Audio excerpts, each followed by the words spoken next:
Mari kita berdoa. Kami mengucap syukur kepada Tuhan untuk setiap kemurahan, kebaikan yang sudah Tuhan limpahkan bagi setiap kami. Kami bersyukur walaupun kekuatan kesehatan kami tidak seperti puluhan tahun yang lalu, tetapi kerinduan tetap Tuhan terus berikan kepada kami, sehingga kerohanian kami boleh semakin hari semakin bertumbuh, semakin hari boleh semakin mengenal Tuhan. Dan itu menjadi satu ucapan syukur tersendiri bagi setiap kami. Dan malam hari ini ya Tuhan, kami bersama-sama akan membahas satu topik. Kami memohon anugerah Tuhan yang menyertai kami, memberkati kami, supaya topik yang akan kami bahas ini betul-betul kami boleh pahami, bahkan kami boleh terapkan di dalam kehidupan kami hari demi hari. Terima kasih ya Bapak, di dalam nama Tuhan kami Yesus kami berdoa. Amin. Ya, kita akan membahas satu topik dying well, atau dengan kata lain meninggal dunia dengan baik, kira-kira begitulah. Nah, Bapak Ibu, saya akan mulai dengan satu hal, bahwa saya pikir setiap kita, setiap manusia pasti punya kerinduan untuk meninggal dunia dengan baik ya. Atau ketika tiba saatnya kita akan meninggalkan dunia ini, maka kita bisa meninggalkan dunia ini dengan baik. Bahkan ini juga mungkin menjadi satu doa kita. Mungkin ada yang sudah mendoakan terus-menerus, ya Tuhan, kalau memang Tuhan sudah waktunya untuk panggil saya, maka saya ingin boleh mengakhiri, atau ketika kehidupan saya berakhir di dunia ini, boleh berakhir dengan baik. Jadi saya pikir ini merupakan kerinduan kita. Nah, tetapi ketika kita bicara tentang meninggal dunia dengan baik, itu bukanlah kita bicara tentang bagaimana caranya meninggal. Jadi kalau bilang begini, oh iya, setiap kita ini punya kerinduan, kalau ketika kita meninggal dunia, maka kita bisa meninggal dunia dengan baik. Ya, memang punya kerinduan kita.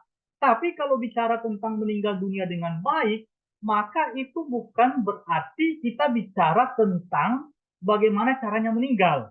Gitu. Contoh ya, kalau bilang, oh orang itu meninggal dunia karena bencana alam. Ya, mungkin karena dia mengalami tsunami, atau banjir atau tsunami, atau gunung meletus, dan ternyata tidak jauh dari kediamannya, dan itu kena di dia, dan kemudian dia meninggal, oh itu berarti meninggal dengan tidak baik. Bukan itu. Atau ketika orang yang meninggal dunia karena sakit penyakit, ya kita tahu ya beberapa tahun yang lalu tuh COVID begitu merajalela, dan ketika seseorang itu kena dengan COVID, dan kemudian ketika dia kena dengan COVID ternyata nggak bisa bertahan hidup, dan kemudian dia meninggal dunia. Kemudian kita katakan, oh orang itu yang kena COVID itu dia meninggal dunia dengan tidak baik. Nah tentu saja bukan itu. Atau dengan sakit penyakit yang lain, cancer atau jantung dan lain sebagainya, dan ketika nggak bisa bertahan dengan penyakit tersebut dan kemudian meninggal dunia, kita katakan oh itu meninggal dunia dengan tidak baik. Nah tentu saja bukan demikian. Atau dengan contoh yang lain, mungkin kecelakaan. Jadi oh dia waktu meninggal itu meninggalnya karena kecelakaan di pesawat ke, atau kecelakaan waktu mengendarai mobil, atau waktu mengendarai sepeda motor dan lain sebagainya. Kemudian kita bilang, oh karena dia meninggal dunia karena kecelakaan, maka kita katakan bahwa oh itu meninggal dunia dengan tidak baik. Tentu saja bukan begitu. Jadi kalau bicara tentang meninggal dunia, itu bukan berarti ketika bicara meninggal dunia dengan baik, maka oh bagaimana caranya dia meninggal. Bukan bukan bukan bicara tentang itu. Nah di sisi lain mungkin orang akan bilang begini, oh, ketika dia meninggal dunia, oh dia meninggal dunia itu waktu dia tidur, tidur dengan tenang, terus tiba-tiba sudah nggak bangun, maka dikatakan, oh itu meninggal dunia dengan baik. Atau kalau mungkin hamba Tuhan, dia meninggal itu pada saat dia khotbah. Jadi saya pernah mendengar bahwa ada hamba Tuhan yang meninggal itu pas dia sementara berkhotbah. Terus kena serangan jantung, kemudian dia meninggal. Dan kemudian orang-orang mengatakan bahwa oh dia meninggal dunia dengan baik karena meninggalnya pada saat dia berkhotbah. Tentu saja bukan demikian pengertian dari meninggal dunia dengan baik, yaitu ketika dia sedang berkhotbah, atau mungkin sedang berdoa syafaat, atau mungkin dia meninggal waktu dia tidur sambil dia menggenggam tangannya, tidur dengan tenang, kemudian pagi nggak bangun, dan ternyata sudah dinyatakan bahwa dia meninggal dunia. Jadi sekali lagi, meninggal dunia dengan baik itu bukanlah kita bicara tentang bagaimana caranya meninggal, sama sekali bukan itu. Nah, lantas apa yang dimaksud dengan meninggal dunia dengan baik? Atau apa sih yang bisa kita utarakan, yang bisa kita sampaikan untuk orang itu bahwa dia itu meninggal dunia dengan baik? Nah, tentu saja ini akan kita bahas bersama. Tapi sebelumnya, ketika kita bicara meninggal dunia, itu bicara apa sih? Maksudnya mengapa sih kita perlu untuk bicara tentang mengenai meninggal dunia ini? Mengapa setiap kita perlu membicarakan tentang meninggal dunia? Nah, ada beberapa hal mengapa sampai kita perlu bicara tentang kematian atau tentang meninggal dunia. Yang pertama, kita membicarakan tentang meninggal dunia karena meninggal dunia ini merupakan suatu kepastian. Jadi ketika bicara kematian, maka bicara kematian itu adalah sesuatu yang bersifat pasti, tidak bisa terelakkan. Nah, Bapak Ibu yang kasih Tuhan, kalau mungkin kita tanya ya ke orang lain, atau kita tanyalah ke diri kita sendiri, kita hidup di dunia mau berapa lama sih? Ya, mungkin ada yang menjawab 80 tahun, mungkin ada yang menjawab 90, mungkin ada yang menjawab 100, dan juga mungkin kalau kita tanyakan ke orang lain, itu mungkin akan jawabannya berbeda. Ya, mereka bisa jawab 110 tahun, 120 tahun, tapi satu yang pasti, ketika kita tanya ke orang lain, atau diri kita sendiri, kita tidak akan mendapatkan atau kita tidak akan menjawab bahwa, oh, saya ingin hidup selama-lamanya. Ya, jarang ya. Dan saya rasa bukan cuma jarang, mungkin nggak ada yang akan jawab begitu. Jadi kalau kita tanya ke orang lain dan juga ke diri kita sendiri, pasti kita akan jawab dalam satu angka. Bukan kita akan jawab selama-lamanya. Jadi angkanya itu bisa 80, bisa 90, bisa 100, 110, 120. Mungkin kita akan mendapati jawaban itu, tapi kita tidak akan mendapati jawabannya bahwa kalau tanya kapan mau hidup berapa lama di dunia? Oh, saya mau hidup selama-lamanya. Nah, tidak akan mungkin kita akan mendapatkan jawaban seperti demikian. Nah, seperti kata Alkitab. Kata Alkitab di dalam Pengkhotbah 9 ayat 5a, firman Tuhan bilang begini, karena orang-orang yang hidup tahu bahwa mereka akan mati. Jadi sebenarnya di dalam hati kecil kita atau secara pengetahuan kita tahu bahwa setiap kita ini nggak mungkin hidup selama-lamanya. Pasti ada satu batas. Dan batasnya itu kita nggak tahu ya, semuanya itu kan Tuhan yang tahu mau batasnya di berapa, tapi yang pasti kita tidak akan mungkin hidup selama-lamanya. Suatu hari kelak nanti pasti kita akan meninggal. Karena orang-orang yang hidup, kita semua ini tahu bahwa kita ini suatu hari nanti pasti akan mati. Jadi kembali lagi, berarti kematian itu atau meninggal dunia itu bersifat pasti. Jadi mengapa kita bicara tentang meninggal dunia? Karena meninggal dunia itu bersifat pasti. Bukan mudah-mudahan, tapi pasti. Suatu hari kelak nanti kita akan meninggal. Nah, di bagian yang lain, firman Tuhan bilang begini. Ibrani 9 ayat 27. Dan sama seperti manusia ditetapkan untuk mati hanya satu kali saja, dan sesudah itu dihakimi. Jadi firman Tuhan bilang begini, manusia itu ditetapkan untuk mati hanya satu kali saja. Nah, yang saya mau garis bawah ini, kata-kata dibilang ditetapkan. Ditetapkan untuk mati. Nah, kalau firman Tuhan ada mengatakan bahwa ditetapkan untuk mati, berarti itu memiliki pengertian bahwa setiap kita nggak mungkin abadi hidup kita dalam dunia ini. Pasti satu hari kelak nanti, pasti kita akan mati juga. Dan sekali lagi, kita nggak tahu ya umur kita berapa. Gitu. Tapi firman Tuhan dengan jelas mengatakan bahwa ditetapkan untuk mati. Berarti suatu hari kelak nanti, setiap kita ini pasti akan mati. Jadi sekali lagi, mengapa kita perlu untuk membicarakan tentang kematian, tentang meninggal dunia? Karena kematian atau meninggal dunia itu bersifat pasti. Itu kita bicara. Kan ada banyak mungkin kebudayaan atau mungkin ada orang-orang yang kalau bicara tentang meninggal dunia, oh jangan dulu bicarakan itu. Itu hal yang nggak bagus untuk membicarakan. Kita masih hidup kan sudah mau bicara tentang kematian. Nah, tetapi bagi kita, mengapa kita harus membicarakan tentang kematian? Karena kematian itu bersifat pasti. Kemudian yang kedua, mengapa kita perlu untuk membicarakan tentang kematian? Karena ada surga atau neraka yang menanti. Jadi setiap kita membicarakan tentang kematian karena ada surga atau ada neraka yang menanti kita.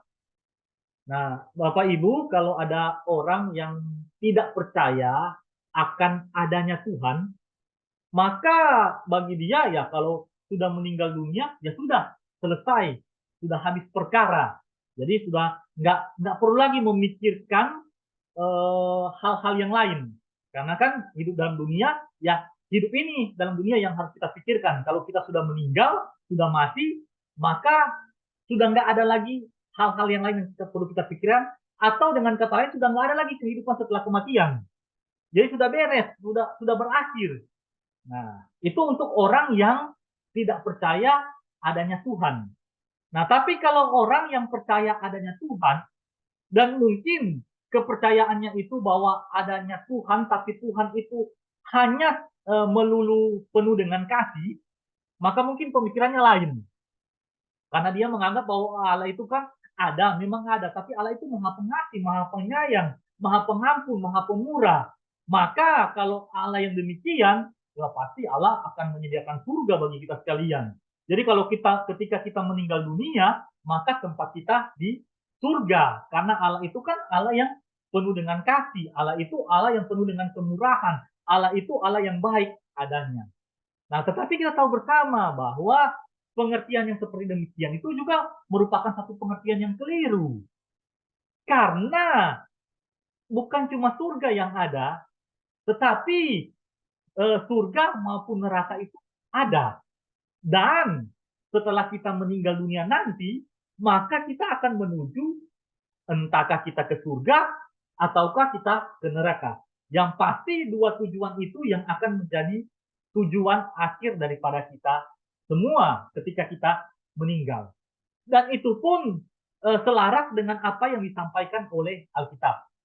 Jadi Alkitab menyampaikan kepada kita bahwa bukan cuma ada surga, tapi tidak ada neraka, atau sebaliknya, bukan cuma ada neraka, tapi tidak ada surga.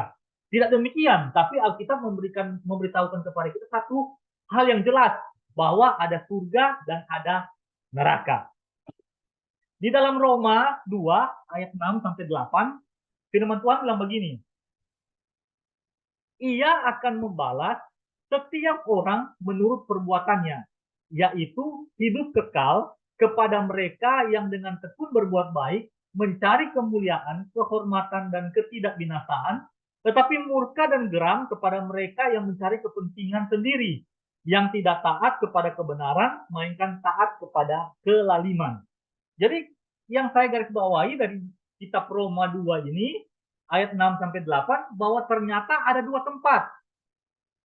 Yaitu satu tempat itu hidup kekal, tetapi juga ada tempat yang lain, yaitu Tuhan bilang dia murka, dia geram kepada orang-orang yang hanya mencari kepentingan diri sendiri, yang nggak taat dan lain sebagainya.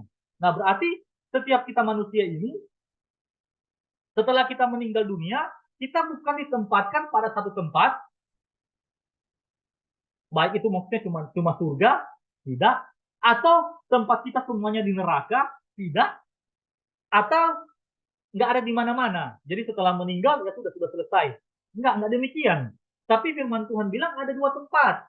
Jadi Tuhan akan memberikan atau akan membalas setiap orang menurut perbuatannya, itu hidup kekal katanya, baru kemudian murka dan geram kepada mereka yang mencari kepentingan diri sendiri, yang nggak taat kepada kebenaran. Itu jadi yang menjadi poin saya garis besar itu ada dua tempat, yaitu hidup kekal. Ada dua hal yang akan didapat, yaitu hidup kekal, berarti kan tempatnya di surga, dan geram dan murka, berarti itu murka Allah, berarti tempatnya di neraka. Nah, di bagian yang lain yang lebih jelas lagi, yaitu di dalam Lukas 16 ayat 23 sampai 24. Firman Tuhan bilang begini, orang kaya itu juga mati lalu dikubur. Nah, ayat sebelumnya di atas bilang Lazarus mati, dikubur kan.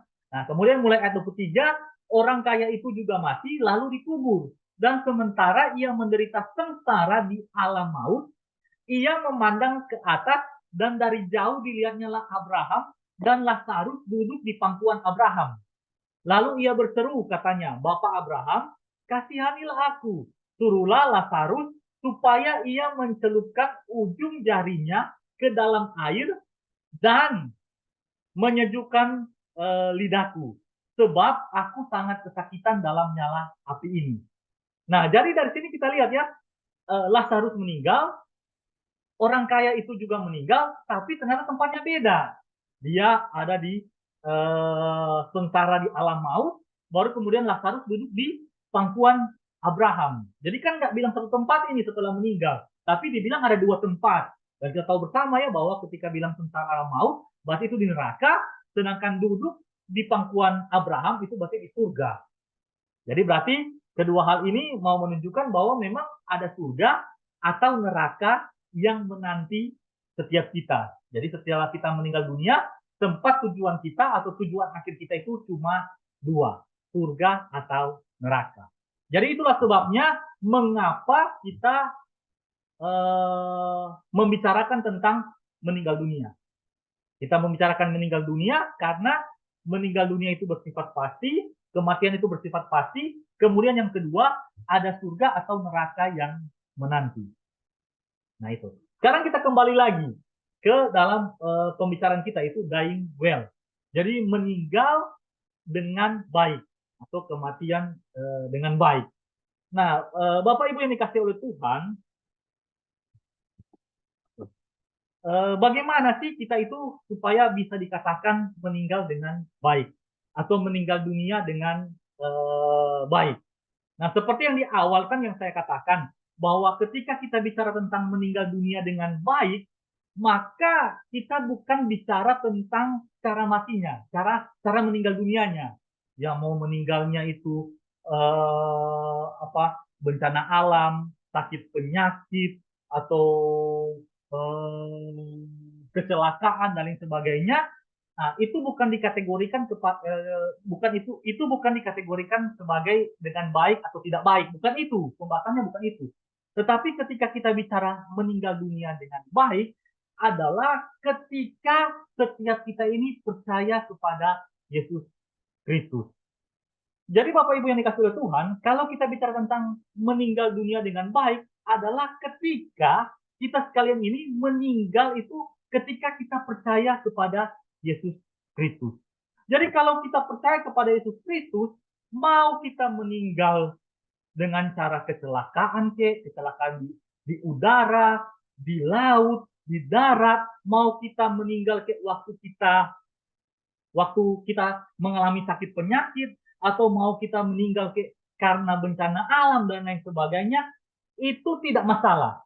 Karena ketika kita percaya kepada Yesus Kristus, maka itu dikategorikan sebagai meninggal dengan baik. Di dalam 2 Timotius 4 ayat 7, Paulus bilang begini, aku telah mengakhiri pertandingan yang baik. Aku telah mencapai garis akhir dan aku telah memelihara iman. Jadi Paulus sebelumnya bilang kan, mulai saat ini darahku mulai tercurah. So, baru dia bilang, aku telah mengakhiri pertandingan yang baik. Aku telah mencapai garis akhir dan aku telah memelihara iman.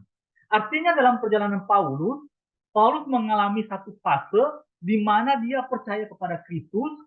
Kemudian ketika dia percaya kepada Kristus, dia berjalan terus di dalam anugerah Tuhan sampai pada akhirnya itu dia tetap setia kepada Tuhan, dia boleh tetap percaya kepada Tuhan, tentunya ini dengan anugerah Tuhan, dan kemudian dia boleh mengeluarkan satu pernyataan ini. Di akhir hidupnya, dia bisa mengeluarkan satu pernyataan ini, dia bilang ini, aku telah mengakhiri pertandingan yang baik. Aku telah mencapai garis akhir dan aku telah memelihara iman. Mengapa sih dia bilang hal demikian ini? Kan di dalam satu pemahaman itu bahwa karena percaya kepada Yesus Kristus. Karena dia sudah mengalami perjumpaan dengan Kristus, karena dia sudah percaya kepada Yesus Kristus, maka dia bilang ya kalau saya mau meninggal dunia hari ini, atau kalau saya saat ini dipanggil oleh Tuhan, maka dia telah mengakhiri pertandingan yang baik. Maka atau kalau dengan kata lain saya bilang maka dia bisa dikatakan meninggal dunia dengan baik. Meninggal dunia dengan baik karena dia sudah percaya kepada Kristus. Dia sudah mengakhiri pertandingannya, dia sudah mencapai garis akhir, bahkan dia sudah memelihara iman, tetap percaya kepada Yesus seumur hidupnya. Jadi ini ketika bicara tentang dying well atau bicara tentang meninggal dunia dengan baik, sekali lagi bukan bicara tentang bagaimana caranya meninggal dunia, tetapi adalah ketika kita percaya kepada Yesus Kristus, maka kita bisa dikatakan kalau nantinya meninggal dunia, maka itu dikategorikan sebagai meninggal dunia dengan baik. Nah, Bapak Ibu yang dikasihi oleh Tuhan, karena pengkategorian bahwa meninggal dunia dengan baik itu adalah ketika kita percaya kepada Yesus Kristus, maka setiap kita mengintrospeksi diri kita. Setiap kita boleh melihat lagi kedalaman hati kita dalam hidup kita ini, apakah hidup kita ini sudah sungguh-sungguh percaya kepada Yesus Kristus. Apakah kita sudah pernah mengambil komitmen untuk percaya kepada Yesus Kristus, untuk menjadikan Yesus Kristus sebagai Tuhan dan Juru Selamat di dalam kehidupan kita. Ketika kita sudah sampai pada tahap itu, ketika kita sudah mengambil komitmen untuk percaya kepada Yesus sebagai Tuhan dan Juru Selamat, maka kita bisa dikatakan kalau seandainya kita meninggal dunia, maka kita bisa meninggal dunia dengan baik. Dying well. Karena kita sudah percaya kepada Yesus Kristus. Nah, kemudian yang kedua adalah memelihara kesehatan tubuh. Nah, mungkin kita bertanya ya, apa hubungannya? Kan kita kan bicara tentang dying well. Kita bicara tentang meninggal dunia dengan baik. Nah, kalau kita bicara tentang meninggal dunia dengan baik, kok apa hubungannya dengan memelihara kesehatan tubuh? Nah, Bapak Ibu yang dikasihi Tuhan, kan seperti percaya kepada Yesus. Nah, percaya kepada Yesus kan itu kan berarti apa yang harus kita lakukan sebelum kita meninggal kan? Nah, ketika kita percaya kepada Yesus, maka kalau kita meninggal, berarti itu kita bisa meninggal dengan baik, well. Nah, demikian juga dengan memelihara kesehatan tubuh. Nah, kalau setiap kita itu memelihara kesehatan tubuh, ketika kita masih hidup dalam dunia ini, ketika Tuhan masih mempercayakan nafas kehidupan bagi kita sekalian, dan kemudian kita memelihara kesehatan kita, menjaga kesehatan kita, maka ketika nantinya kematian itu akan menghampiri kita, maka kita bisa dikatakan kita itu meninggal dunia dengan baik. Nah, kita lihat landasan Alkitabnya.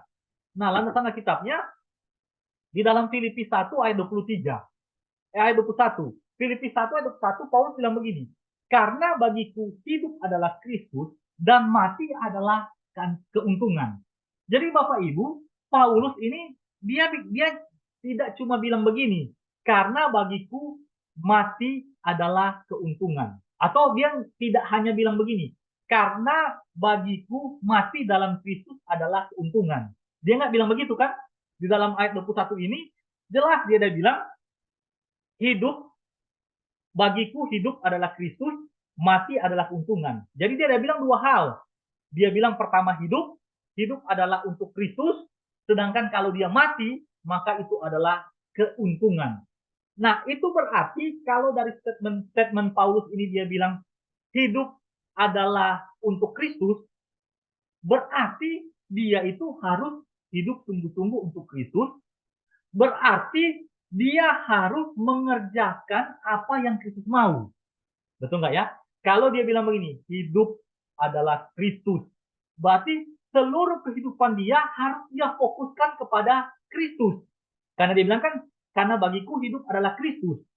Nah, kalau kita lihat di dalam bagian-bagian yang lain, di dalam surat-suratnya kepada jemaat, baik itu kepada jemaat di Filipi, di Korintus, di Efesus, dia kan selalu bilang begini kan, aku adalah hamba Kristus.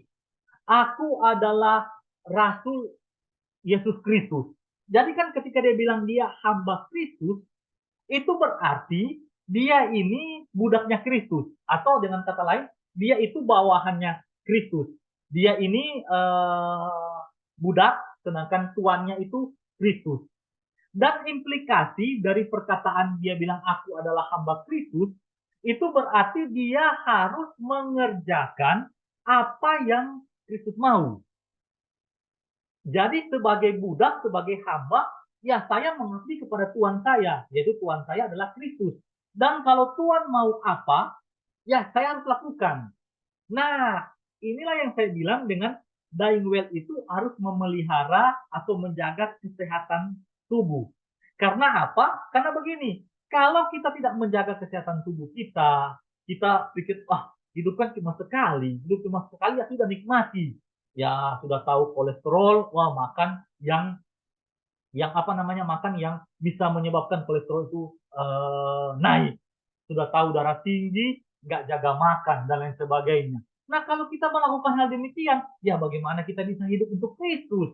Bagaimana Kristus sebagai Tuhan kita, sebagai Tuhan kita yang kita harus menjalankan apa yang Tuhan mau? Ya salah satunya bersaksi kepada Tuhan dengan tubuh sakit-sakitan. Kan nggak bisa. Dengan tubuh yang nggak sehat, kita mau pakai persembahan untuk Tuhan. Gitu. Kecuali kita sudah menjaga tubuh kita dengan baik, sudah berolahraga dengan rutin, tapi memang karena umurnya itu kan semakin hari semakin bertambah, ya kita sadar bersama bahwa kekuatan kita semakin hari semakin merosot. Nah itu ya mau ngapain lagi, memang ya umur tidak bisa dibohongin kan, ya jadi memang mau dibikin apa lagi. Tapi yang tidak baik itu kalau kita tidak menjaga kesehatan kita. Sudah tahu kita sakit, sudah tahu kita sakit tertentu, tapi kita nggak menjaga pola makan kita nggak menjaga apa ya tidur kita dan sebagainya. Nah, bagaimana kita bisa hidup untuk Kristus? Tentu saja ini nggak bukan suatu hal yang nantinya ketika kita meninggal dunia dengan baik. Tentunya tidak akan seperti demikian karena hidup kita ternyata bukan hidup bagi Kristus, tetapi hidup bagi diri sendiri. Hidup bagi apa? Bagi pemuasan hawa nafsu kita. Mau makan apa, sembarang aja makan tanpa melihat, oh ini sudah kebanyakan kolesterol, ini sudah kebanyakan apa yang tidak baik untuk tubuh. Nah, itu tentu saja bukan satu hal yang baik. Dan kalau tidak menjaga tubuh juga, nanti juga ujung-ujungnya kita bisa mempertanyakan lagi, apakah orang itu sudah sungguh-sungguh percaya kepada Kristus. Karena ketika seseorang itu sungguh-sungguh percaya kepada Kristus, maka bukan cuma soal percaya, tetapi dia mengerti kalau saya sudah percaya kepada Tuhan, maka ada hal yang Tuhan inginkan untuk saya lakukan. Apalagi kalau Tuhan masih menganugerahkan nafas kehidupan, bagi saya berarti ada hal yang harus saya lakukan. Nah inilah Filipi 1 ayat 21. Di bagian lainnya yang lebih jelas lagi. Dalam 1 Korintus 6 ayat 19-20. Kita tahu bersama ya Bapak Ibu ayat ini. Dikatakan, atau tidak tahukah kamu bahwa tubuhmu adalah bait Roh Kudus yang diam di dalam kamu. Roh Kudus yang kamu peroleh dari Allah dan bahwa kamu bukan milik kamu sendiri. Sebab kamu telah dibeli dan harganya telah lunas dibayar. Karena itu muliakanlah Allah dengan tubuhmu. Jelas ini dikasih tahu bahwa tubuhmu adalah bait Roh Kudus. Tubuhmu bukan milikmu sendiri, tetapi tubuhmu itu sudah dibayar lunas oleh Kristus. Maka itu sebenarnya bisa dikatakan bahwa kehidupan kita bukan milik kita, tetapi Kristus yang menjadi milik kita. Yang memiliki kita. Nah, kalau Kristus yang menjadi milik daripada hidup kita, ya sudah seharusnya kita menjaga tubuh kita ini dengan baik. Berolahraga yang teratur, baru juga melakukan hal-hal yang bisa supaya tetap menjaga, memelihara kesehatan tubuh. Nah, maka dari itu kembali lagi, mengapa saya katakan dying well itu atau meninggal dunia dengan baik adalah memelihara kesehatan tubuh, karena sewaktu kita hidup, kita perlu untuk hidup bagi Kristus. Kalau kita melakukan hal itu semua, maka ketika kita meninggal dunia, maka kita boleh dikatakan meninggal dunia dengan baik, karena waktu dan kesempatan yang Tuhan kasih kepada kita, kita bisa pergunakan dengan baik. Karena tubuh yang sehat, kekuatan yang baru selalu dari Tuhan, kita bisa pakai untuk melayani Tuhan dan sebagainya. Tapi sebaliknya kembali lagi, kalau kita asal-asalan tidak menjaga kesehatan tubuh ini, ya nanti sakit-sakitan, terus nanti bilang, Tuhan baru masih sudah sakit-sakitan, baru saya mau ingin mempersembahkan tubuh saya untuk Tuhan. Ya, tentu saja itu kurang bijaksana ya. Seharusnya ketika kita percaya kepada Tuhan dengan sungguh-sungguh, ya kita tahu bahwa kalau kita sudah percaya kepada Tuhan sungguh-sungguh, maka ada hal yang harus kita lakukan, yang Tuhan inginkan untuk kita lakukan. Nah, bagaimana kita bisa melakukan dengan maksimal? Ya, jaga kesehatan tubuh kita. Ya, jaga itu supaya kita bisa dying well. Nah, Bapak Ibu yang dikasih oleh Tuhan, kalau dari dua bagian ini kan hanya menyangkut diri kita sendiri ya. Jadi bagaimana supaya kita dying well, yaitu ketika kita percaya kepada Yesus Kristus, maka kita itu percaya kepada Yesus Kristus, maka kita bisa dikatakan dying well, meninggal dunia dengan baik. Dan juga kita memelihara kesehatan tubuh kita, tubuh jasmani kita, supaya kita bisa berkarya bagi Kristus, sehingga ketika kita meninggal dunia, kita bisa dikatakan meninggal dunia dengan baik. Ya, dua bagian ini ada kaitan dengan diri kita sendiri. Betul ya? Nah, tetapi untuk hal yang ketiga, waktu kita meninggal, kan kita kan akan meninggalkan orang-orang yang dekat dengan kita kan. Kita akan meninggalkan keluarga kita akan meninggalkan anak kita, cucu kita, dan kerabat-kerabat dan saudara-saudara kan. Nah, jadi meninggal dunia itu tidak hanya bicara tentang bagaimana diri kita sendiri yang kalau sudah meninggal ya sudah ketemu dengan Tuhan, tetapi ketika kita meninggal, kita akan meninggalkan orang-orang yang masih hidup.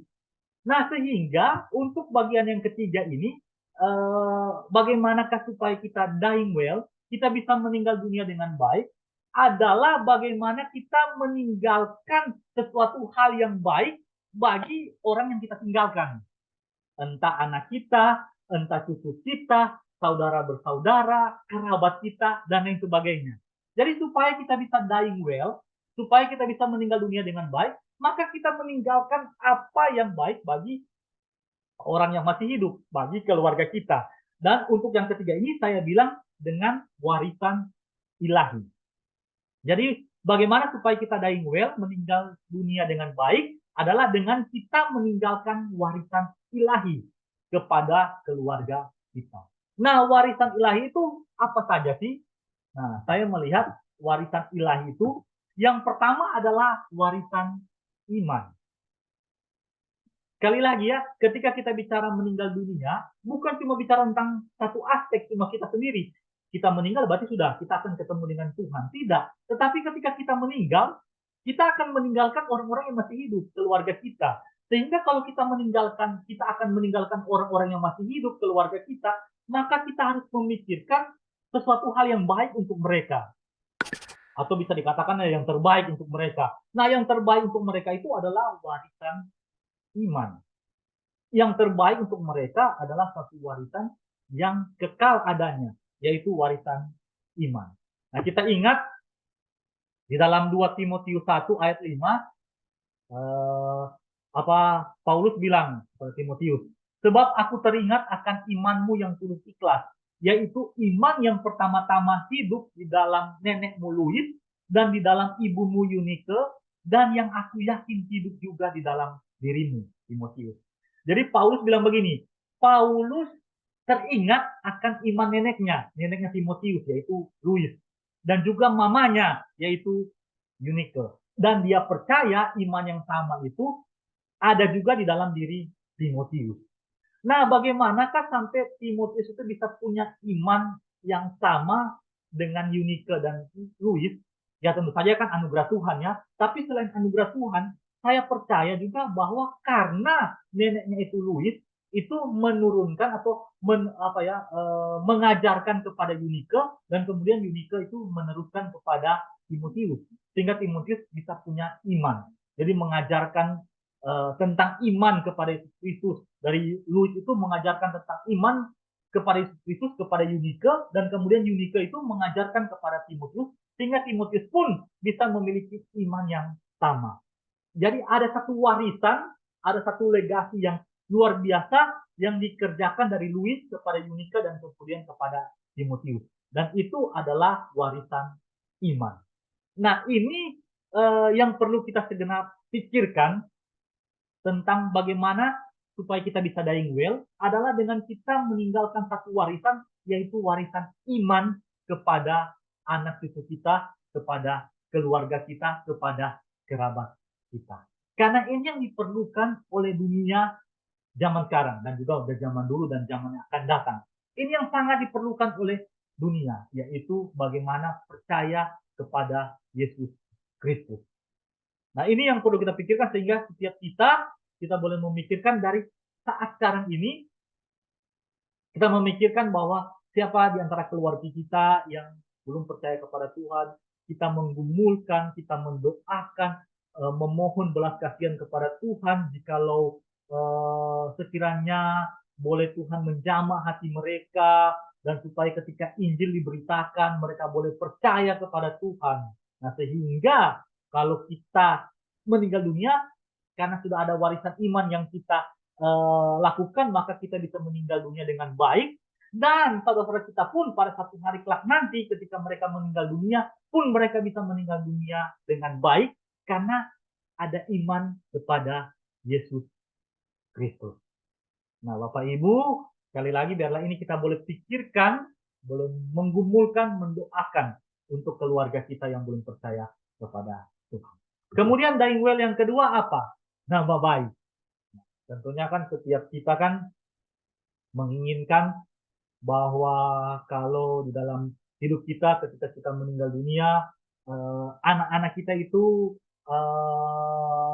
tidak akan mendapatkan cemooh atau apa, atau orang-orang mengingat akan kita dulu yang masih hidup dengan tidak baik. Oh, kalau kita nggak baik, kita pembohong, pendusta, penipu dan sebagainya. Tentunya kan kita nggak mau. Tetapi kita menginginkan bahwa ketika kita meninggal dunia, terus anak-anak kita atau cucu kita orang akan bilang, oh iya, mamamu, papamu, akungmu, amamu itu dulu semasa hidupnya itu seorang yang menunjukkan teladan di dalam belas kasihan, teladan dalam perbuatan baik, teladan dalam segala hal-hal yang baik. Nah, tentunya kan kita menginginkan seperti demikian, sehingga yang perlu kita warisi kepada orang-orang yang menjadi keluarga kita, entah anak kita, entah cucu kita adalah nama baik. Seperti di dalam Amsal 22 ayat 1 bilang, nama baik lebih berharga daripada kekayaan besar. Dikasihi orang lebih baik daripada perak dan emas. Ya, sehingga ketika kita meninggal dunia, ada satu teladan yang bisa kita berikan, nama baik dan lain sebagainya, itu bisa menjadi satu ingat-ingatan dan untuk anak kita, untuk cucu kita. Ya tentunya nama baik ini bukan berarti karena saya sendiri itu yang sehingga nama saya jadi baik, bukan, ya, tetap dalam pertolongan Tuhan, tetap dalam perlindungan Tuhan, sehingga ketika kita bisa meninggal dunia, orang-orang bisa mengenang kita sebagai satu sosok yang boleh menjadi teladan di dalam hal-hal yang baik, sehingga keluarga kita, anak kita, cucu kita itu boleh selalu ingat, kalau orang cerita, itu karena maksudnya teladannya itu teladan dalam hal yang baik. Nah, sampai sini yang bisa saya sampaikan bagaimana supaya kita sekalian bisa dying well atau meninggal dunia dengan baik. Saya kalau ada pertanyaan, kita bahas bersama.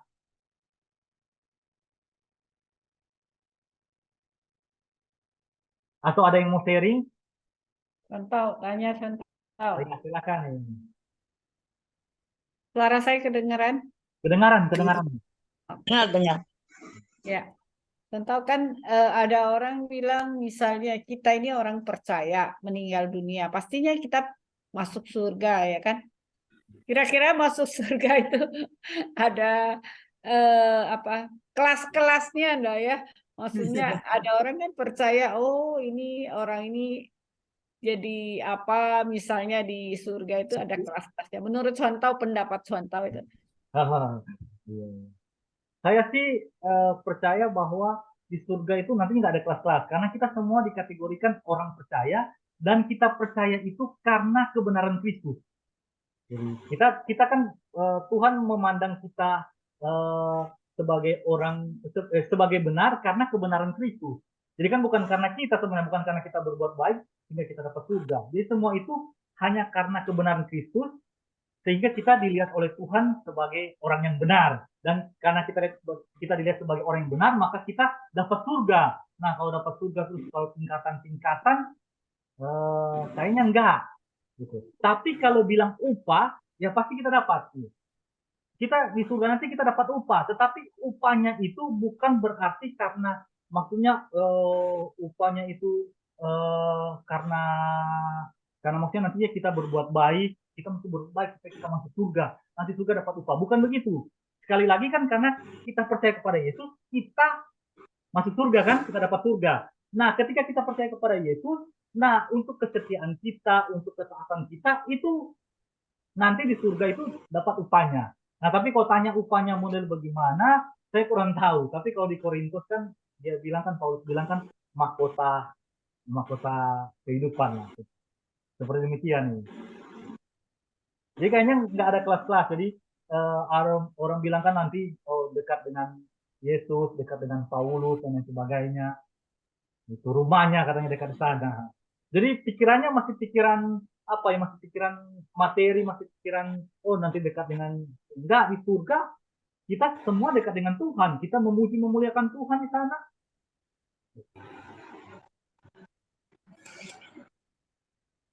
Apa kalau Dewi kelas 1, saya kelas 3 karena Dewi lebih perhatikan jemaat. Dia lebih itu, dia kelas 1, aku kelas 3.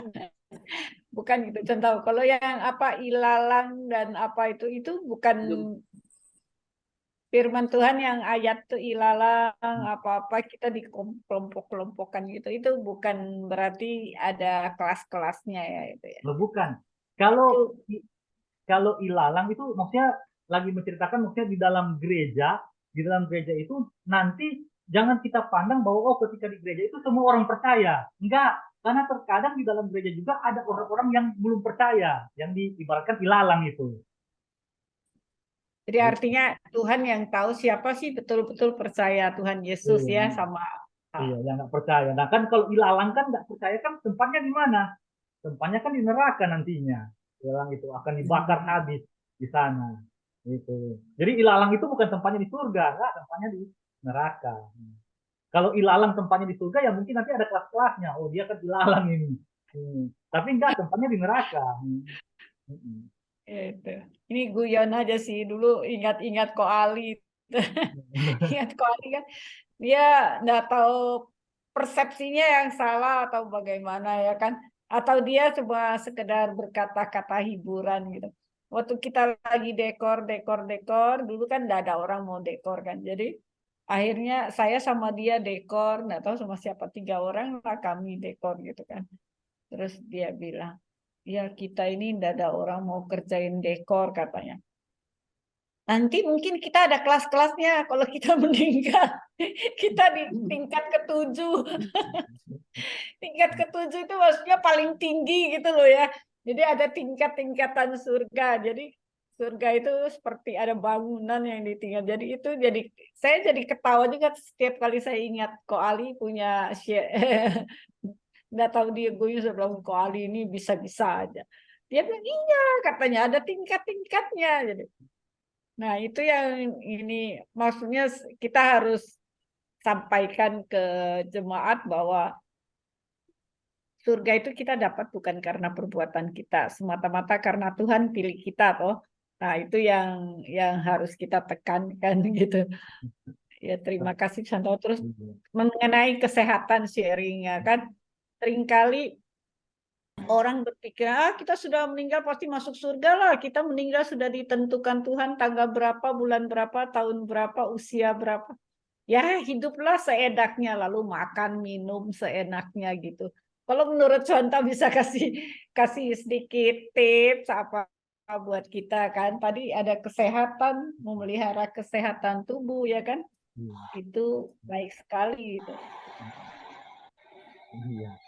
Iya, memang di satu sisi memang betul apa kita punya pemikiran bahwa memang kita ini dalam dunia ini sudah ditentukan oleh Tuhan mau meninggal kapan gitu. Jadi mau kita mau makan sehat tidak makan sehat, tetap penentuan Tuhan itu nggak akan pernah berubah dan nggak akan pernah bergeser. Jadi maksudnya bergeser, pertama Tuhan sudah tentukan 80 tahun. Terus, karena kita ini jaga kesehatan kita, berarti bergeser jadi 90 karena kita menjaga kesehatan. Nggak seperti demikian. Memang betul penentuan Tuhan itu, penetapan Tuhan, nggak akan pernah bergeser. Dan itu pasti. 90 ya 90, 100 ya 100. Tapi yang jadi persoalannya kan pertama kan kita nggak tahu di tahun di berapa, di umur berapa. Itu kan setiap kita di sini kan nggak ada yang tahu tuh, saya sudah dapat mimpi Tuhan bilang 100, berarti sampai 100 saya meninggal. Nggak ada. Saya rasa, bukan saya rasa, nggak mungkin seperti begitu. Berarti itu bukan Tuhan yang datang, iblis itu yang datang mimpi bilang 100.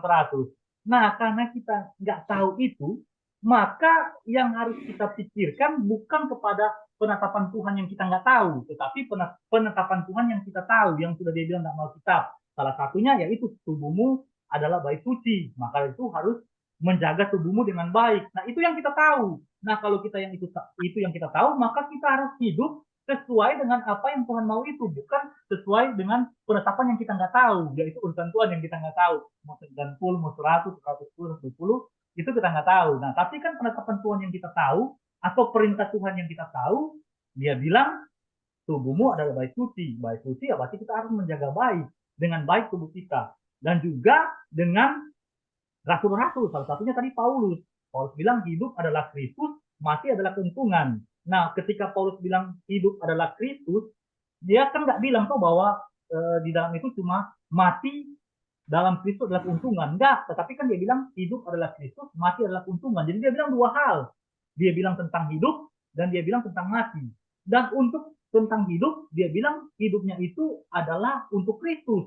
Nah, kalau dia bilang hidup adalah untuk Kristus dan kemudian dia nggak menjaga tubuhnya, dia nggak menjaga kesehatan tubuhnya, bukankah itu satu hal yang, ya maaf kata, maksudnya omong kosong. Dia bilang hidup untuk Kristus, tapi seenaknya makan apa semua, tentunya nggak bisa demikian kan? Beda kalau memang ya saya sudah menjaga kesehatan saya, tapi ternyata saya dapat sakit. Nah, itu beda kan, itu kan kita nggak tahu. Tapi selama yang kita tahu itu harus menjaga kesehatan dengan berolahraga, makan yang teratur, jangan berlebihan, jangan makan yang, ya sudah tahu, seperti saya bilang tadi, sudah tahu kolesterol, tapi makan yang sembarang-sembarang, ya tentunya nggak bijak itu. Dan tentunya dengan kita melakukan itu, kita nggak bisa bilang hidup adalah Kristus. Mau hidup bagaimana? Tubuh sakit-sakitan karena ulah kita. Karena kita nggak teratur dalam pola makan, dalam menjaga kesehatan tubuh kita. Nah, jadi kalau bilang fit, ya berolahraga dengan rutin, melakukan hal-hal yang supaya tubuh kita ini sehat. Gitu. Dan juga jangan makan yang berlebihan, apalagi kalau kita sudah tahu kita sakit tertentu dan nggak bisa makan yang kita sakit. Apa ya contohnya? Ya kalau yang kolesterol nggak boleh makan yang apa, jangan makan gitu. Contoh. Ya. Contoh. Ya. Ada teman saya kan, dia jaga makan, nggak makan nasi, tepung nggak makan, roti, apa, tapi dia periksa itu darah semua bintang-bintang. Dia begitu jaga makanan, tapi tetap dia nggak makan nasi, nggak makan yang manis-manis, tapi periksa itu gulanya di bintang-bintang gitu loh. Jadi kayak apa ya, kalau kita itu sembarang makan, tapi kok nggak begitu periksa, kok bagus saja, contoh. Ya, pertama kalau kita memang sudah berusaha, kita sudah jaga sedemikian rupa, tapi ternyata setelah kita periksa bintang-bintang, ya itu berarti di luar kuasa kita. Di luar kuasa kita. Karena ya kita sudah berusaha kok jaga, tapi ternyata setelah periksa memang bintang-bintang, berarti mungkin harus lebih lagi. Tapi kan jaga, jangan sampai kalau lebih lagi puasanya nanti drop. Itu jadi kan kalau sudah bicara begitu, saya sudah di luar pemahaman saya, karena mungkin dokter yang bisa tentukan. Apa dokter bisa tentukan bilang maksudnya, oh walaupun sudah jaga makan ternyata belum jaga betul-betul, mungkin masih kurang kadarnya, tambah lagi. Nah itu, jadi kalau bilang dia sudah jaga tapi ternyata bintang-bintang, ya berarti itu di luar kuasa kita, tapi yang pasti kita sudah menjaga diri kita dengan baik. Itu yang pertama. Nah kalau yang kedua, tadi Abi bilang begini kan, dia sudah jaga makan, tapi ternyata waktu periksa bintang-bintangnya itu banyak. Sedangkan kita makan sembarang, tapi ternyata baik-baik saja ya. Nah itu saya apa ya? Kayaknya nggak sesuai dengan penelitian di kedokteran kayaknya. Karena apa? Karena setahu saya kalau makan sembarang pasti itu sudah mengandung penyakit. Cuma kita aja yang belum tahu kayaknya. Kayaknya saya merasa begitu. Jadi yang pernyataan kedua yang bilang, tapi kita ini makan sembarang-sembarang aja sehat. Saya rasa itu apa kita belum dapat sakitnya? Maksudnya kita belum tahu sakitnya itu karena apalagi kan kalau sudah semakin berumur kan pasti kan dokter sudah kasih tahu nggak boleh makan sembarang. Kalau makan sembarang ya siap penyakit akan menumpuk di tubuh kita gitu. Jadi saya rasa yang statement yang kedua, oh kita sudah makan sembarang tapi ternyata sehat-sehat, kayaknya belum tahu kalau sakit kayaknya.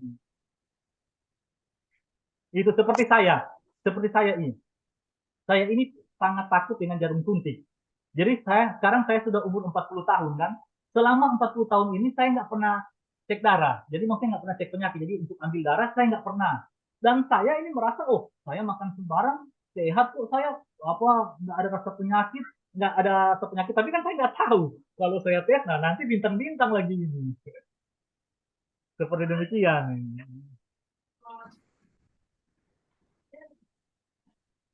Jadi Ya, saya silakan. share.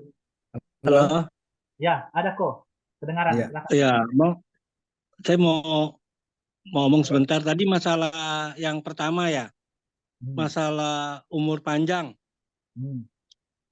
Saya pikir memang umur panjang itu kita nggak usah minta doa, minta ini umur panjang karena Tuhan sudah menentukan kan. Benar. Jadi orang kadang-kadang bilang, ya Benar. biar umur panjang. Saya pikir yang paling bagus menuju ke arah sana, lebih bagus kan menjaga kesehatan, bukan minta umur panjang. Itu dari dulu sebenarnya ingin saya bicarakan masalah ini. Betul kan enggak? Saya pikir kita nggak usah minta umur panjang lah, karena memang Tuhan sudah tentukan. Nah, yang penting kalau mau umur panjang, bukan mau umur panjang, mau sehat sampai finish, kan lebih bagus makan yang sehat-sehat gitu, yang bagus-bagus. Bukan begitu, Tante? Iya, setuju saya. Untuk apa umur panjang kalau sakit-sakitan? Nah, betul kan? Kita umur panjang tuh sakit-sakitan kan untuk apa? Nah, kalau yang tadi sih saya ngomong maksudnya saya kan lagi bahas yang mengapa membicarakan tentang meninggal dunia kan? Yang pertama, meninggal dunia itu bersifat pasti. Nah, jadi mungkin kalau kita tanya ke diri kita atau kita tanya ke orang lain, mau hidup berapa lama sih dunia? Nah, orang akan bilang angka, kan orang akan bilang angka 80, 90, 100, 110, tapi sangat jarang, bahkan nggak ada orang yang akan bilang selama-lamanya. Nah, itu poin saya di situ. Jadi dia akan bilang angka, tapi sangat jarang kita temukan orang akan bilang, oh mau berapa lama dunia selama-lamanya. Nah, mengapa orang sangat jarang ngomong begitu, bahkan nggak ada? Karena setiap orang itu tahu bahwa memang suatu hari mereka akan meninggal. Yang saya pakai yang ayat tadi itu, yang ayat di pengkhotbah 9 ayat 5a gitu, dan juga di Ibrani 9 ayat 7. Setiap manusia ditetapkan untuk mati sekali. Jadi poin saya di situ. Dan untuk apa yang Asuk katakan saya setuju. Iya, ngapain umur panjang kalau sakit-sakitan? Mintanya tubuh sehat gitu. Jadi kalau tubuh sehat mau umur berapapun, mau dia panjang kayak dia pendek, yang penting sehat itu kan lebih bagus. Karena buat apa umur panjang kalau kita sakit-sakitan dan kita juga nanti akan menyisakan keluarga kita. Kan nanti kan bukan imbas ke kita juga, tapi juga ke keluarga yang jaga. Kalau kita umur 100 terus kita sakit-sakit, anak kita, cucu kita yang jaga. Gitu. Jadi saya setuju. Kita minta sehat. Ya. Udah siap-siap Pak. Orang tanya itu. Iya. Nah, sebenarnya kan kita ini sudah tahu kan, sebenarnya kalau hidup itu mau sehat, harus sehat gitu. Tapi sebenarnya kita ini gimana ukurannya dan tolak ukurnya bagaimana kita bilang sehat, kita ini sehat gitu. Tentu semua orang bilangnya, wah, olahraga yang teratur seperti Suwanto ngomong itu. Nah, kalau sudah tahu itu bisa nggak mengikuti? Ke satu. Tapi dengan catatan bagaimana olahraga yang baik gitu loh. Ya kan, yang cocok juga. Nah, sebenarnya juga ada juga mengatakan makanan. Makanan apa yang cocok gitu loh. Nah, saya sampai sekarang ini pernah nggak lupa, saya nggak lupa satu cerita dari Wenan. Ini ke Wenan ini. Iya. Apa ceritanya, dia bilang, saya pernah waktu di pasar sama istri saya itu, saya Senin sampai Jumat ini saya tidak makan minyak, jadi makan semua main kukus semua.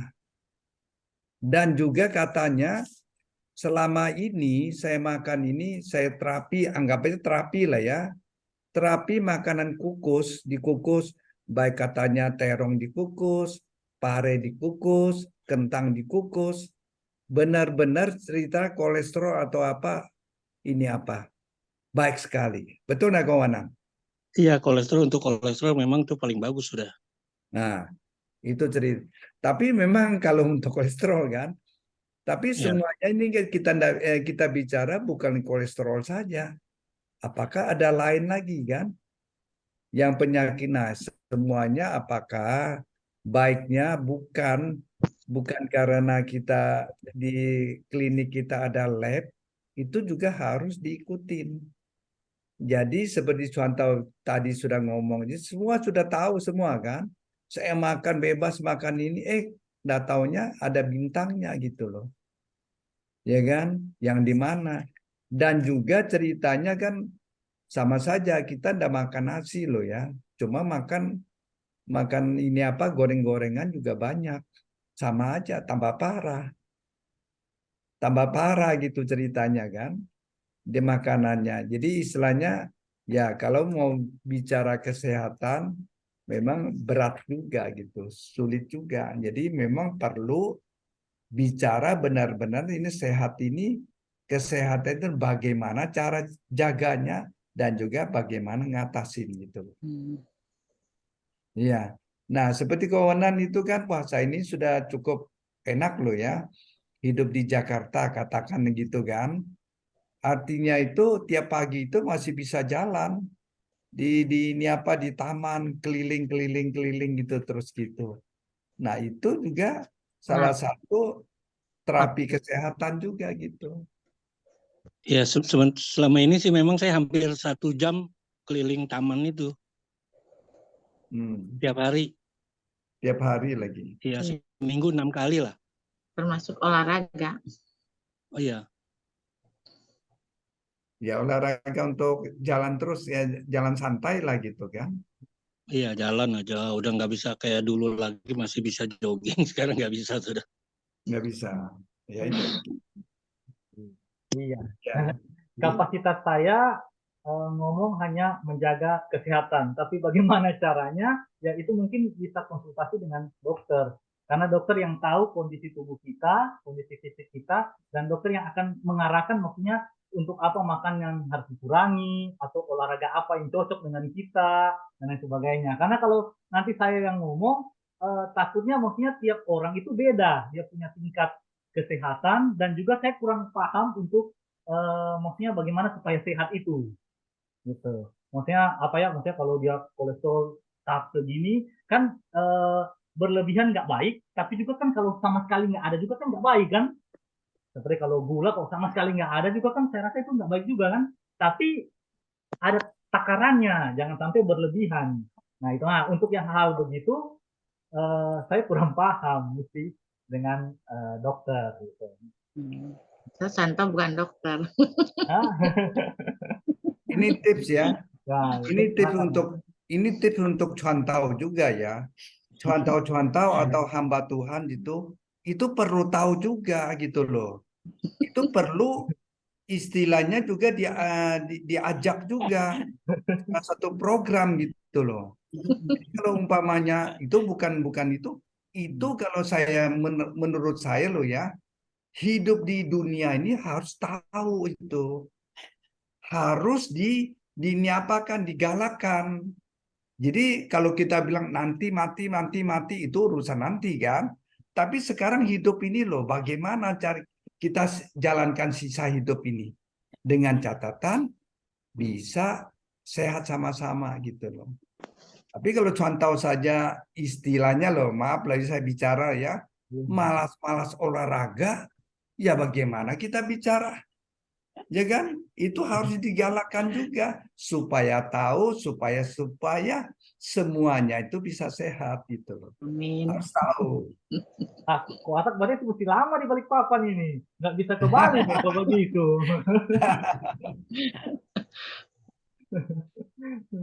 Ya, terima kasih kau. Iya. Jadi ada satu tips lagi ya, satu tips. Ya, Saya silakan. pernah ini dari saya mungkin salah atau apa ya. Saya bisa tanya sama Sumei.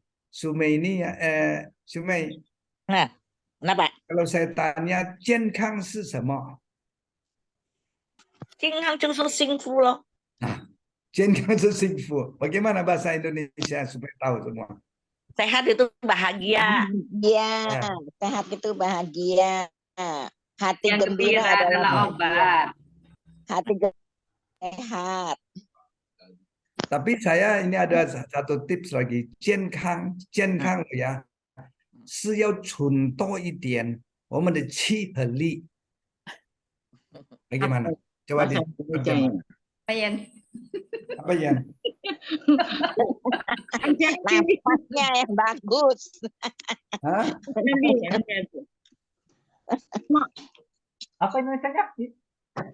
健康要存多一 Napas 点 yang Sudah bagus. loh, kamu orang bahasa 要 Mandarin. 存多一点气和力 gitu. Apa tuh Anto? Ini banyak yang bisa. Ime yang Kalau kan Contoh, Ya, di ya. Alkitab ada ada liliang, ada lici, pasti dong. Asal jenkan itu pasti ada. Ada liliang, ada lici, pasti ada. Ya justru ini kita membicarakan tuh harus lebih sedikit lah. Seperti katakanlah ya ada deposito lah. Deposito kita punya pernapasan lebih panjang dan juga kita punya power lebih bagus gitu loh. Tapi kalau saya bisa dampingin si Wenan, tadi Wenan ngomong kan, saya ini sudah jalan 1 jam loh ya, jalan keliling tiap hari loh. Bukan tidak cukup loh ya. Tapi caranya harus memacu sedikit. Istilahnya harus ada sedikit memakailah ini apa, kita punya napas, kita punya power. Kalau jalan seperti gitu sama saja saya bilang ngajak istri pergi mall jalan-jalan saja. Nggak ada ini apanya gitu. Nah kita Tapi harus tadi bahasa Indonesianya apa? power. Tadi Hah? bahasa Indonesianya apa itu tuh tadi? Bagaimana? Tadi bahasa Indonesianya itu apa? Nah itu bahasa Indonesia apa sih Cisumei? Yang sesudah sehat adalah bahagia, baru itu ada selanjutnya Ya, kan? Atak bilangnya sehat itu apa? Saya bilang sehat itu ya adalah bahagia. Dia bilangnya kalau sehat itu harus perlu seperti ada tenaga, ada deposito tenaga gitu loh. Tenaga dan napas kita agak panjang gitu loh. Jadi kalau kita bisa latih, nah itu kalau bisa latih kan ada kesempatan melatih, ya kita kalau bisa jalan 1 kilo terus itu. Tapi dengan catatan kalau bisa sekali ya powernya kita jalan cepat sedikit gitu loh. Jalan agak cepat, jadi supaya kita ini kan masih ada napas kita masih baik gitu. Mungkin seperti kita bicara sama si Kowenan gitu, wah dulu saya bisa main bulu tangkis sampai berapa set gitu. Napas saya masih bagus. Nah sekarang kenapa bisa kurang? Nah kalau bisa dipertahankan. Laule. Kalau menurut saya yang paling penting itu Cime mau ngomong ya? Ya Cimei. Cimei mau. Cime I. Mei. Ya.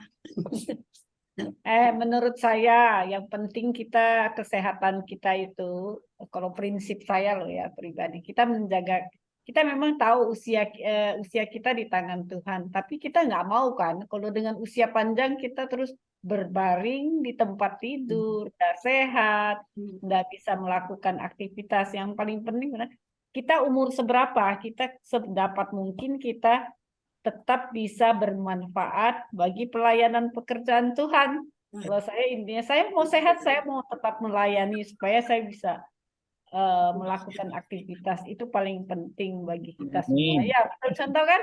Iya, betul nih. Setuju. Makanya kan tadi bilang bekerja bagi Tuhan. Dengan Ya. tubuh sehat kita bisa bekerja bagi Tuhan maksimal. Jadi Ya, sebenarnya ngomong- yang paling utama ya seperti itu. Umur panjang untuk apa umur panjang kalau selalu terbaring umpamanya gitu kan paling bagus bukan minta umur panjang tapi minta sehat sebenarnya sih gitu, karena kalau umur panjang kan sudah ditentukan sama Tuhan kita. Iya. Tapi kalau minta saja, doa-doa bisa sehat-sehat saja. Tapi kalau tidak berusaha untuk mencapainya juga ini apa? Oh iya, tetap kita Ah, laksanakan, harus kan kita tahu caranya sehat ya kurang lebih, walaupun nggak sepenuh seperti dokter, kita kan paling sedikit ada pegangan, oh begini makannya, begini olahraganya, ya kurang lebih begitulah. Dokter aja sama nih. yang seperti Ciabi ngomong itu, kenapa dia sudah jaga ada bintang-bintang? Kemungkinan itu adalah keturunan karena memang kita punya darah itu Dia sangat makan dulu di tergantung pada temannya keturunan. pulang kerja. Bukan saya, temanku, udah makan Iya. tepung, makan mie, Betul. dan makan itu olahraga, senam, tapi periksa darah semua bintang. Ya, makanya itu faktor keturunan. Sudah ada dalam darah dan Kenapa, Jai? kita. Kok saya mau ngomong kayaknya itu. Kenapa, Jai? Saya mau Belum buka itunya mute. Ngomong saya. Iya tuh, kok saya klip-klip dari tadi. Ya ini kok aja suhu kita ini nih, suhu kita on nih. Kasih masuk kan? Kuasa sudah mute kan ya? Oh, Ya, kuasa ini. Kacang, mana kacang? Nggak jadi. Nggak jadi. Yang menarik ya kalau bicara ini. Ada lagi? Contoh saya kan nggak pernah ditesan banyak komen. Kata, halo Kata. Yang tadi Kotak bilang kan, selama waktu itu kan makan rebus-rebusan. Selama di Balikpapan kan karena kerja sendiri apa semua. Tapi selama di Jakarta ini ya udah lepas sudah. Jadi makannya goreng-gorengan. Enggak goreng-gorengan. Saya makan bebas, ikut apa yang mereka hidangkan ya gitu aja sudah. Ya, Enggak terus ya. bilang Ciapo. Di Jakarta goreng-gorengan. Ciapo terus. Enggak, kawanan. Ya. Kalau menurut kamu, menurut lo ya, baik makanan yang kamu terapi waktu itu, ya itu harus diteruskan. Jangan jangan ceritanya orang samping bagaimana. Kalau ndak mau, mesti kasih tahu dong pembantunya, anakmu siapa sih ini. Saya maunya begitu, saya maunya makannya gitu. Bisa kok. Kalau istilah merasa itu baik untuk kita gitu loh. Tapi kalau umpamanya kita bicara tidak enak nih, anggap aja itu satu alasan. Oh, saya nggak bisa sudah gitu loh, karena rumah saya sudah rumah anak saya, nggak bisa. Nah, itulah apakah itu mau terima dengan begitu. Kalau menurut saya jangan, ya kan? Artinya jangan itu, wah, papa ini cerewet masa minta makan gitu. lebih murah, lebih bagus dong. Kalau betul-betul itu bermanfaat untuk kita. Ini salah satu contoh. Gitu loh. Karena kita sudah tua kan, kita bicara yang begitu.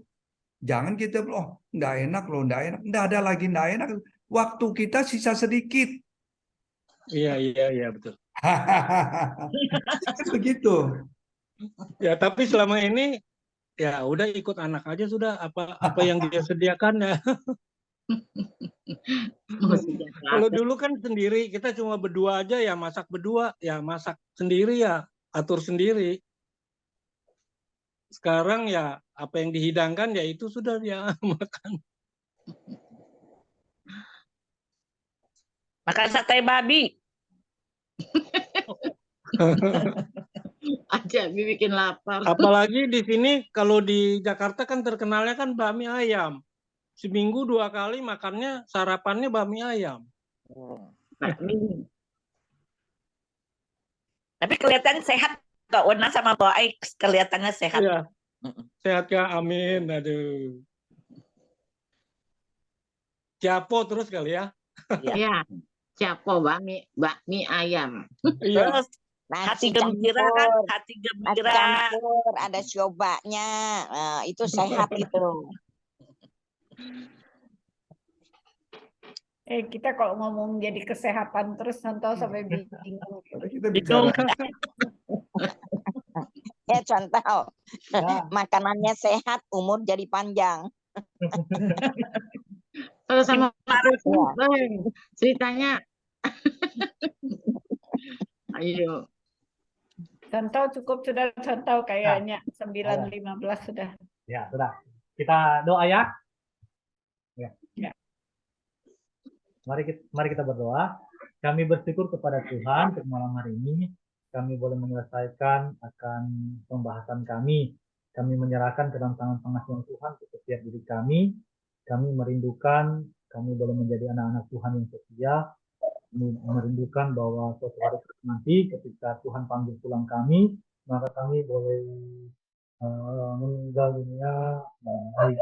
Di semasa-masa kami boleh melakukan apa yang menjadi kehendak Tuhan dalam hidup kami. Kami boleh percaya kepada Tuhan.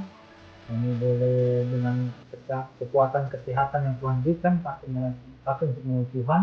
Bahkan kami boleh mempersembahkan satu warisan yang ilahi bagi orang-orang yang kami tinggalkan. Jadi Tuhan memohon anugerah Tuhan bagi setiap kami, memampukan bagi setiap kami supaya boleh berusaha dan setia sampai dengan Tuhan mengatakan kepada kami, mari pulang. Terima kasih ya Bapak, di dalam nama Tuhan Yesus kami berdoa. Amin.